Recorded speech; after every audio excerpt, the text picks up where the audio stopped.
Belum, Bapak Ibu. Selamat pagi. Puji Tuhan, kita kembali lagi ketemu. Saya berharap Bapak Ibu semua dalam keadaan bahagia, dalam keadaan baik-baik, dalam keadaan sehat. Kalaupun ada yang sakit, tetap bahagia. Karena Tuhan tuh punya cara untuk memberi kita pengertian dalam hidup ini. Bapak Ibu, hari ini saya ingat satu ayat yang ada di Mazmur 90 ayat 12. Bunyinya begini. Ajarlah kami menghitung hari-hari kami sedemikian hingga kami beroleh hati yang bijaksana. Bapak Ibu, mengapa saya ingat ayat ini? Karena saya sering merenungkan bagaimana hidup ini yang kita lalui. Kadang kemarin kita jumpa sama orang itu, hari ini sudah tidak ada. Bulan lalu kita telepon-teleponan, hari ini sudah nggak ada. Jadi saya memikirkan hidup ini penuh keterbatasan, ya. Kita sering berkata, nanti saja deh kalau saya sempat. Atau kita sering kali berkata, tunggu, tunggu saya kuat dulu. Bahkan kadang kita suka berkata, nanti deh kalau ada kesempatan. Nah, tapi kenyataan Bapak Ibu, waktu kita terbatas, tenaga terbatas, umur terbatas, kesempatan terbatas, tenaga terbatas. Semua terbatas. Manusia memang diciptakan makhluk yang penuh keterbatasan. Bahkan yang paling kaya, yang paling pinter, yang paling terkenal, itu pun nggak sanggup menambah 1 jam atau 1 detik saja untuk memperpanjang hidupnya. Ya, kalau itu sudah seizin Tuhan, maka mereka tidak bisa memperpanjang. Nah, umur terbatas.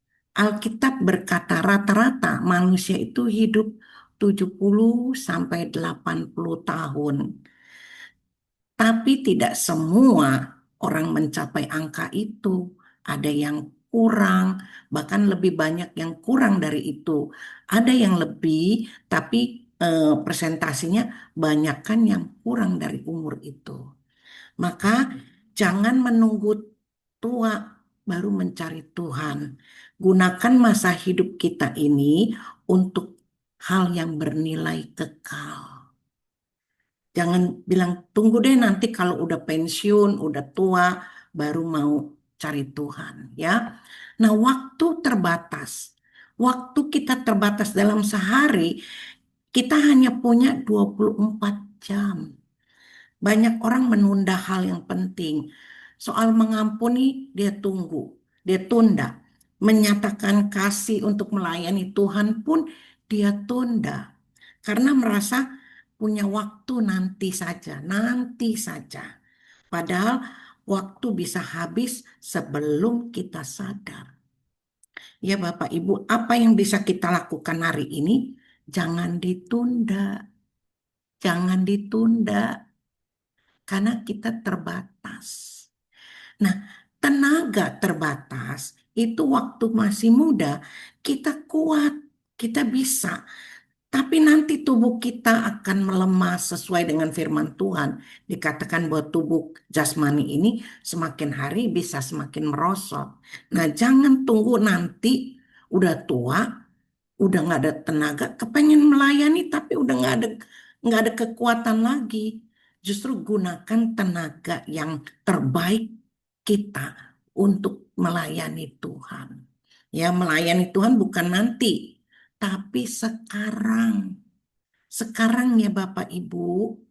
Nah, kesempatan terbatas. Apa itu? Kadang Tuhan beri kita kesempatan untuk berbuat baik, menolong orang lain, atau jadi berkat. Tapi kita tunda, kita abaikan. Kesempatan itu bisa datang kembali, begitu ngomongnya. Padahal bisa aja tidak kembali. Ya, Hargai setiap momen Bapak Ibu karena itu anugerah dari Tuhan. Nah, keterbatasan manusia justru mengingatkan kita bahwa kita perlu Tuhan. Kita perlu Tuhan yang tidak terbatas. Saat kita merasa waktu itu habis, Tuhan masih tetap bekerja. Saat tenaga kita lemah, kuasanya yang sempurna dalam kelemahan kita. Yuk, mari kita hidup dengan bijaksana, bukan untuk menyia-nyiakan hari-hari kita, tapi menjalaninya dengan tujuan yang kekal. Inilah renungan yang saya dapati, kiranya bisa mencerahkan kita semua untuk tidak menunda-nunda, apalagi soal bertobat. Kita jangan menunda-nunda, berbuat baik, melakukan kehendak Tuhan, kita kerjakan sekarang, karena semua itu menuju kepada kekekalan. Tuhan Yesus memberkati. Selamat beribadah bagi Bapak Ibu yang beribadah. Ingat, Tuhan sayang kita semua. Amin.